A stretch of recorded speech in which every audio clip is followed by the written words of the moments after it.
Olá, saudações, queridos alunos do 8º ano. Aqui é a professora Vanessa, Lourdes Vanessa, de Língua Portuguesa, e vou iniciar as explicações que vão facilitar muito para vocês realizarem as atividades do segundo roteiro de Língua Portuguesa. Fiquem atentos a tudo que eu falar, as dicas, porque vai ficar bem fácil para vocês acompanhando aqui.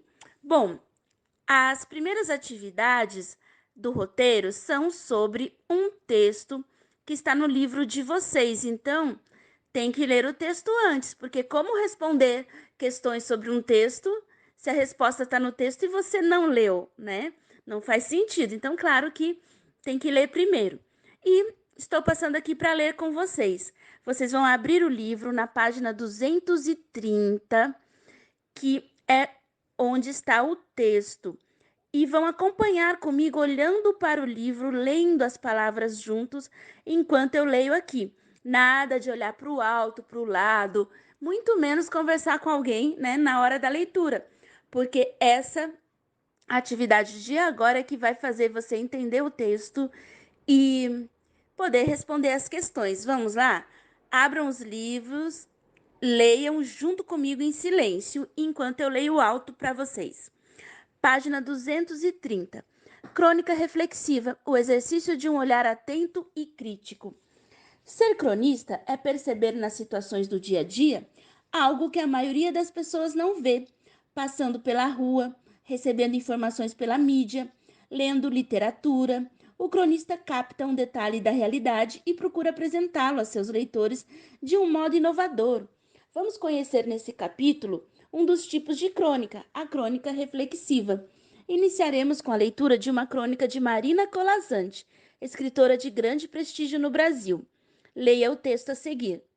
Bom, pessoal, só uma coisinha antes de ler o texto para vocês lembrarem desse conteúdo, porque vocês vão precisar desse lembrete para realizar as atividades. Crônica é um texto normalmente curto, que tem 1, 2 páginas e que a história é retirada de ideias do dia a dia. São situações que pode passar com qualquer pessoa, mas o escritor, ele dá um toque especial para deixar a história mais interessante. Pode colocar humor, suspense, alguma emoção para atrair a atenção do leitor. Vamos iniciar agora essa leitura. Página 230, Generosa Vingança. Passei num ponto da calçada onde sempre passo, e já não era a mesma calçada. Justo no dia anterior, eu havia me detido naquele ponto, surpresa de nunca ter reparado na árvore que agora me atraía. Um ficus.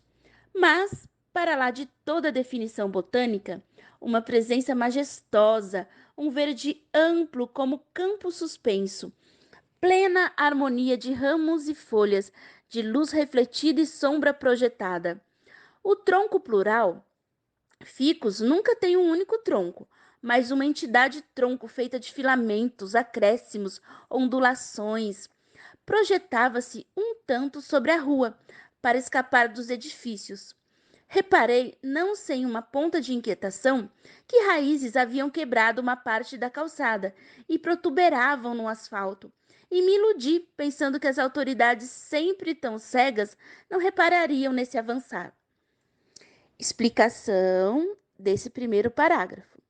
Aqui nós vemos que o narrador conta sobre a experiência de passar por um ponto da calçada e sempre ver ali uma árvore que, pelo jeito, atrai muito atenção, que se chama ficus. É o nome, é o tipo de árvore. Tem até uma ilustração aí no livro de vocês. E aqui, pelo que o narrador fala, tem um tronco muito grande, assim, um tronco que fica cheio de filamentos, ondulações, né? Então deve ser uma árvore com tronco bem grosso e é uma árvore bem alta.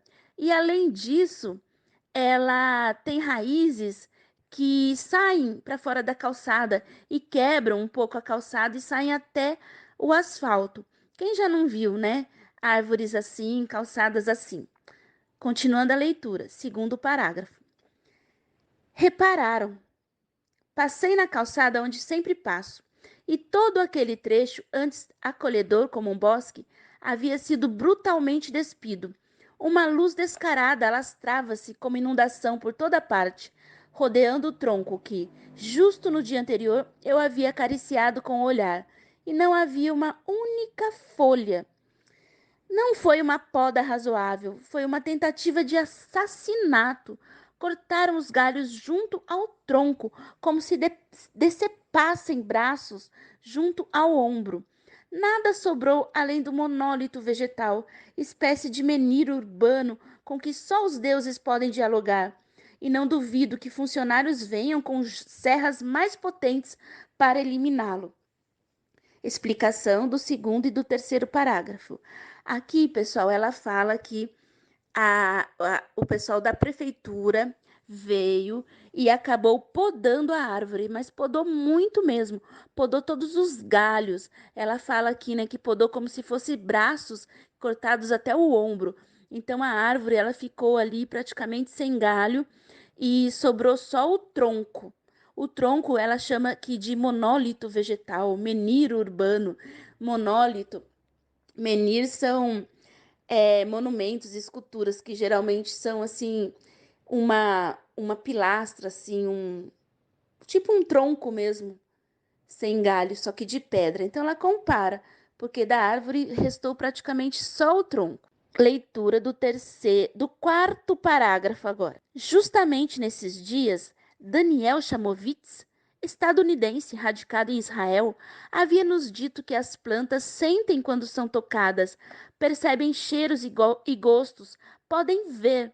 Chamovitz sabe tudo do assunto, é geneticista de plantas, autor de um livro, What a Plant Knows, o que uma planta sabe. Já sabíamos que tomateiros reagem com pavor quando um tomateiro vizinho é atacado, que estremecem quando feridos ou queimados com fósforos. O que não sabíamos, eu pelo menos, é que ao ser atacada uma árvore, suponho que também um tomateiro, libera no ar substâncias químicas que outra árvore ou tomateiro sente. Sistema defensivo útil quando se trata de um ataque de insetos ou de uma praga, contra a qual a criatura vegetal ao lado pode criar mecanismos de defesa, mas esforço sem resultado se o atacante é um ser humano, e patético quando ele vem armado de serra e machado. Teriam outras árvores da calçada, tão menos exuberantes, captado a tortura a qual a companheira estava sendo submetida? Árvores sabem distinguir luzes, as azuis das vermelhas, mas desconhecem intenções e não tinham como saber que só o ficus havia sido marcado para morrer. Durante horas, um pavor desnecessário e invisível habitou aquele trecho da calçada, de calçada. Impossibilitadas de fugir, elas temeram igual destino. Explicação do quarto, quinto e sexto parágrafo. Aqui, pessoal, o narrador conta que um estudioso das plantas, Daniel Chamovitz, num livro, fala que as plantas podem sentir e elas sentem quando são atacadas, feridas ou queimadas. Elas liberam no ar substâncias químicas que as outras árvores ou vegetais também podem sentir.